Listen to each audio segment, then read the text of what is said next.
नमस्कार, खबर सूत्र में आपका स्वागत है। मैं हूं आपके साथ संजना। चलिए बढ़ते हैं खबरों की ओर। आम बजट 2024 व 25 पर चर्चा में भाग लेते हुए राज्यसभा सांसद डॉक्टर संगीता बलवंत ने अपने गृह जनपद गाजीपुर की तरफ केंद्र सरकार का ध्यान आकर्षित कराते हुए कहा कि गाजीपुर मऊ मार्ग पर ग्राम सभा अधऊ में द्वितीय विश्व युद्ध के दौरान 63 एकड़ की हवाई पट्टी बनाई गई थी, जो आज भी सक्रिय है।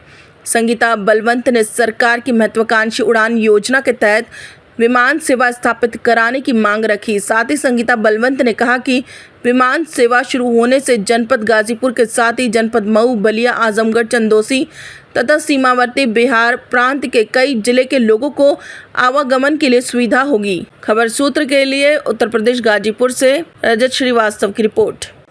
माननीय doctor Sangeeta Balwant demand to start commercial air services from Andhu air strip in Ghazipur.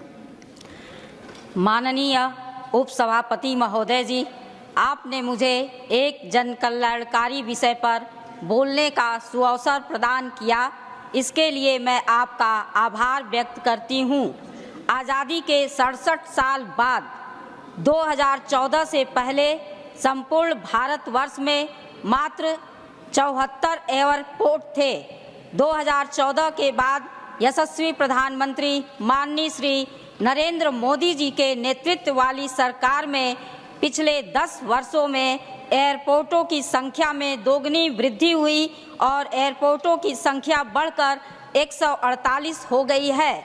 इसी क्रम में महोदय, मैं उत्तर प्रदेश के अपने गृह जनपद गाजीपुर की तरफ केंद्र सरकार का ध्यान आकृष्ट कराते हुए कहना चाहूँगी कि उत्तर प्रदेश के गाजीपुर से 5 किलोमीटर की दूरी पर गाजीपुर मऊ मार्ग पर अंधऊ में द्वितीय विश्व युद्ध के दौरान 63 एकड़ में फैली हुई हवाई पट्टी बनाई गई थी। आज भी यह अंधऊ हवाई पट्टी सक्रिय है, जिस पर आए दिन चार्टर्ड प्लेन उतरते रहते हैं। माननीय सभापति महोदय जी, गाजीपुर अंधऊ हवाई पट्टी को केंद्र सरकार की महत्वाकांक्षी उड़ान योजना के तहत व्यावसायिक विमान सेवा हेतु स्थापित कराने की मांग करती हूँ, क्योंकि जनपद गाजीपुर के साथ साथ जनपद मऊ, जनपद बलिया, जनपद आजमगढ़, जनपद चंदौली तथा सीमावर्ती बिहार प्रांत के कई जिले के लोगों के आवागमन के लिए सुगमता प्रदान करेगा।